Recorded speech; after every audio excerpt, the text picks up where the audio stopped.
Camera लावलं आज प्रभाग समितीची आढावा बैठक होती, काय ठरलं सर आता? प्रभाग समितीचे असं आहे की आपण पंचायत राज व्यवस्था किती प्रभावीपणे राबवली त्या दृष्टीनं आपण या ठिकाणी बैठक घेतली. या बैठकीला सगळ्या विभागाचे अधिकारी उपस्थित होते. खऱ्या अर्थानं शासनाच्या योजना लोकांपर्यंत पोहोचल्या का नाही किंवा तिथल्या अडचणी काय त्या समजून घेण्यासाठी ही प्रभाग समितीची बैठक होती.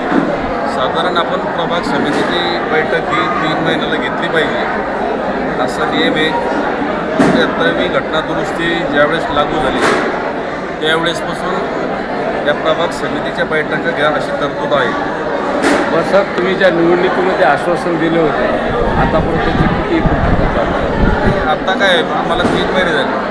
प्रत्येक आम्ही जे आश्वासन दिले त्याचे प्रस्ताव घेऊन ते प्रस्तावाचा किती प्रस्ताव प्रलंबित आहे, आपण काय कामं केली पाहिजे, काय प्रलंबित आहे त्याच्यासाठीच ही आढावा बैठक होती. आणि आत्ता जिल्हा परिषदला वेगवेगळ्या कामाचं नियोजन चालू आहे आणि त्या नियोजनासाठी ग्रामसेवक असतील, या भागातले तलाठी असतील, यांनी ते प्रस्ताव सादर करायचे. इथं अंगणवाडीची काय समस्या आहे, आशा वर्करची काय समस्या आहे, आरोग्य केंद्राची काय आहे, शाळेची काय आहे, ह्या सगळ्या समस्या जाणून घ्यायच्या, त्याच्यावर उपाययोजना करायच्या. त्याचे प्रस्ताव नियोजनामध्ये शासनाकडे पाठवायचे. ते ग्रामपंचायतीपासून मुख्याध्यापकापासून BOकडे जातात, BDOकडे जातात आणि BOकडून ते जिल्हा परिषदला येतात.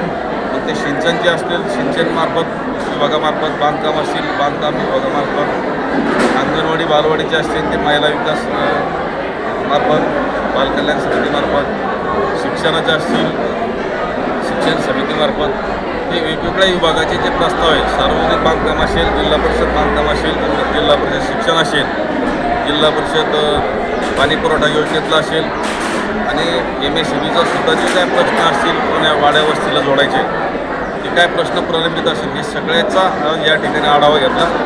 आणि वेगवेगळ्या गावातून या ठिकाणी शेतकरी, सरपंच, आजी माजी उपस्थित होते. त्यांच्या ज्या ज्या शंका होत्या त्याचं या ठिकाणीच निकाली निघावा हा खऱ्या अर्थानं त्या ठिकाणी उद्देश आहे.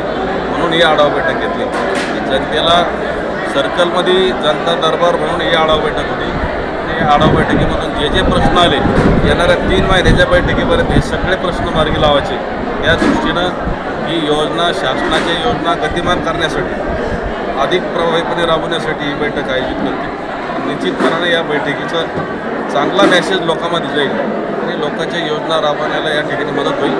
निश्चितपणानं सगळ्या अधिकाऱ्याचा आम्ही प्रत्येक 3 महिन्याला आराखडा घेऊन या बैठकीला आमच्या पंचायत समितीचे मेंबर सदस्य अर्चनाताई बोगाने होत्या, लाडसुखी गणाच्या पंचायत समितीच्या सदस्य विजयताई पवार होत्या, या गावचे माजी सरपंच साळवे होते, गट विकास अधिकारी, विस्तार अधिकारी पात्रे साहेब होते.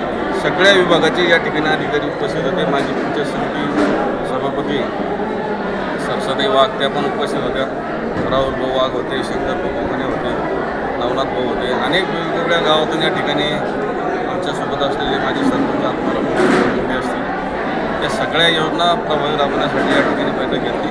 मला विश्वास आहे या भागातील लोकप्रतिनिधी या नात्यानं आमच्या भागामध्ये प्रभावीपणे योजना राबवण्यासाठी अधिकारी पदाधिकारी यांच्या संयुक्त कारभारामधून एक चांगलं प्रशासन आम्ही या भागाला देऊ, यामध्ये कुठं मात्र शंका नाही. तर येत्या 6 महिन्यामध्ये कोणते असे ठोस कामं करणार असं? या 6 महिन्यामध्ये प्रामुख्यानं या ठिकाणी पिण्याच्या पाण्याचा प्रश्न असेल.